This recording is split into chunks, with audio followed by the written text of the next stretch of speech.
All my bags are packed and ready to go. Nandito pa ako sa hotel. Pero mag-shower na ako. Para ready to go!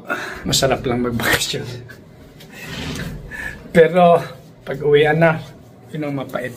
Pero masaya ako kasi namimiss ko na yung mag-ina ko eh. 6 weeks in total. So, shower muna and then we'll be heading to airport. What a beautiful view from the sky. Nakakamiss ang Pilipinas. Patingin-tingin na lang tayo sa baba. At ito ang aming first meal dito sa loob ng eroplano. Chicken adobo with gata. May rice, dessert, salad. At meron akong cherry juice. Yan, enjoy natin yung pagkain.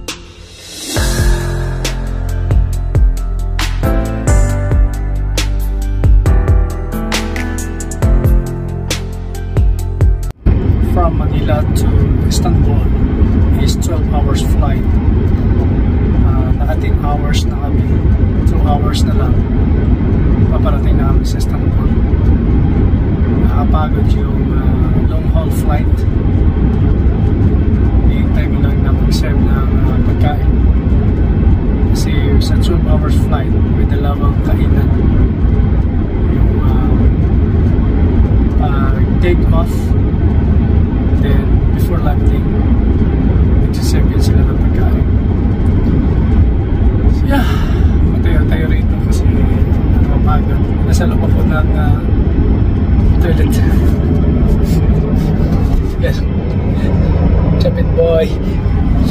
Excited na ako na makapiling muli si Sophia at Hannah. 8:30 ng umaga, Thursday. Darating ako sa Prague. And then yung train go to Paba is 3 o'clock ng hapon. Around 7:30, nasa Paba ako. Susunduin ako ni Hannah. So, let's get it on. Scrambled egg with spinach and potato. May dessert na prutas, tsaka cheese. May coffee ako at tinapay. Solved na yan. Bye bye. Bye bye. Thank you.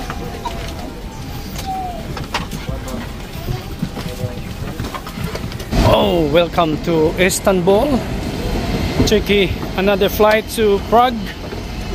Darating ko sa Prague ng alas 8:30 ng umaga. Akala ko malilate ako sa aking flight kasi nakalabas kami sa airplane ng alas 6. Tapos yung flight is 6:50. Tapos ang laki ng Istanbul Airport. So hinanap ko pa yung gate. At ang layo ng tinakbo ko, talagang pawis na pawis ako. So ito na, sa F9A. Yan. Bound to Prague. Buti na lang nung sa Pilipinas ako, nagja-jogging ako. Talagang ang bilis kong tumakbo.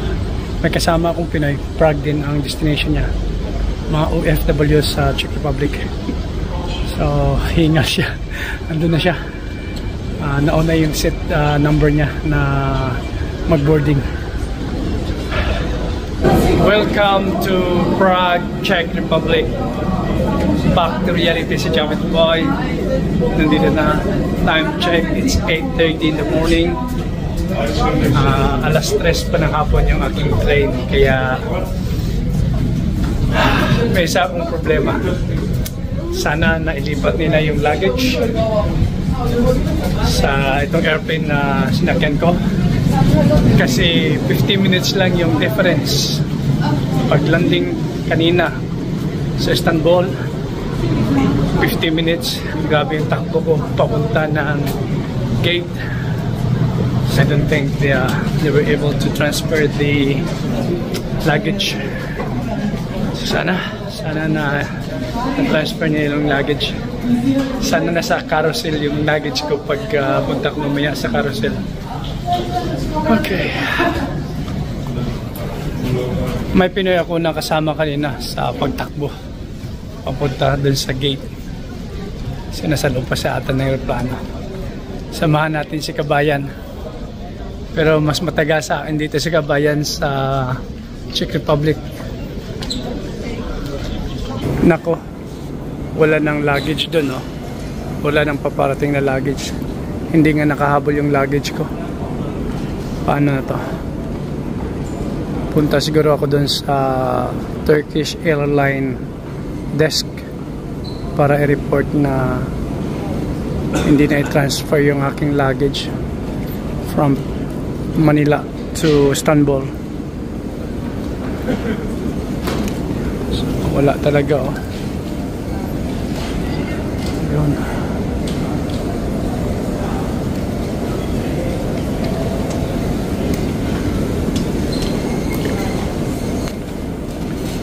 Wala. Oh no. No luggage. No luggage. Flight from Manila to Istanbul, hindi na ilipat yung luggage. Kasi 50 minutes lang yung difference, eh. Takbo, grabe ngayon takbo ko papunta ng gate. Kabayan, hindi naman ako nag-iisa. Tingnan natin. Ito, Herald, eh. Binablog ka. Content creator ka po yan? Ha? Content creator ka rin? Oo. Nag-content create ka? Hindi naman. Just ano lang. Okay lang. Gusto mong sumali? Sige lang kuya. Ito si Herald, yung kasama kong tumakbo kanina sa gate.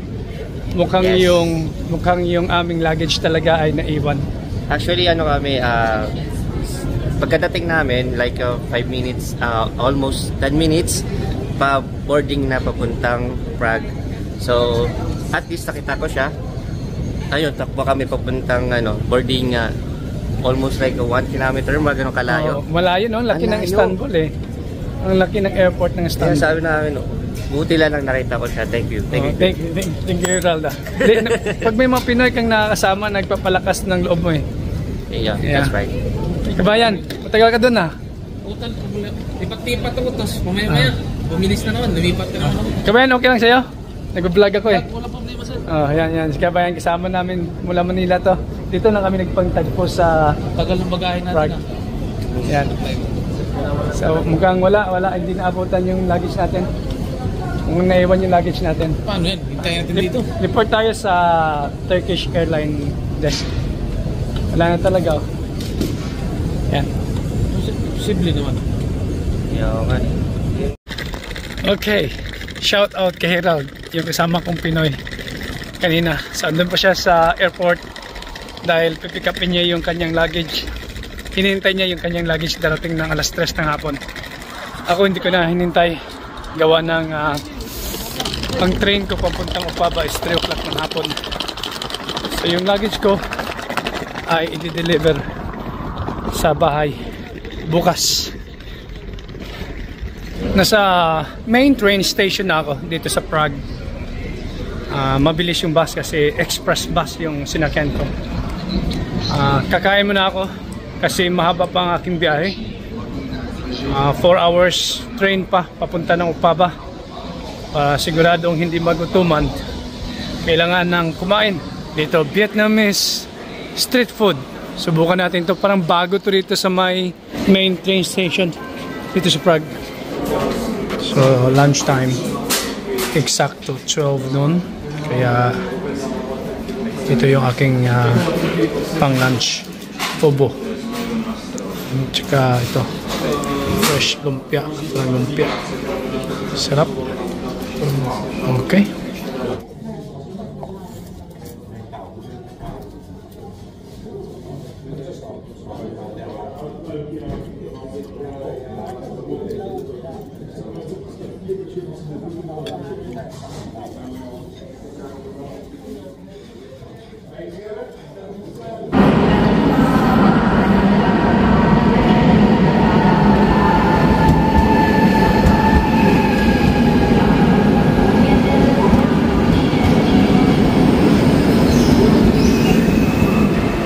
Let's go.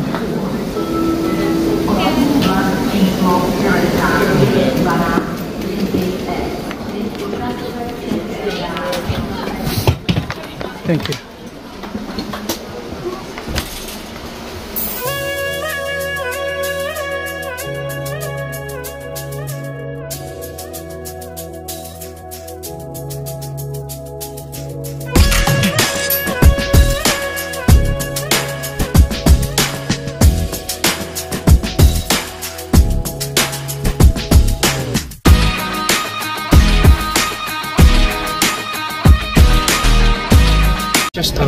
in Opava.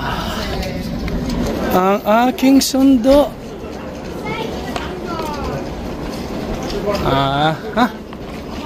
Baka naghanap ng car park. Dito na ako sa Opava at last. So susunduin ako ni Hana at ni Sofia. Dobby. Ayun. Ayun na si Hana at Sofia.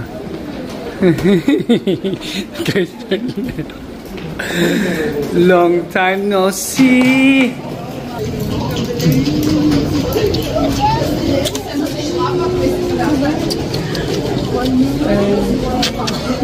I miss you.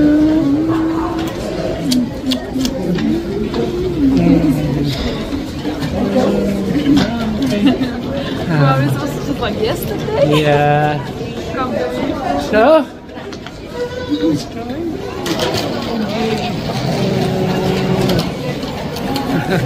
Let's go home. Guys, I want to tell you something. I accidentally cut my eyebrows. Right now I'm wearing makeup, but right now, let me just first take it off. I cut my eyebrows. Oh my God. Don't worry, the kids told me that it happened to them, my friend.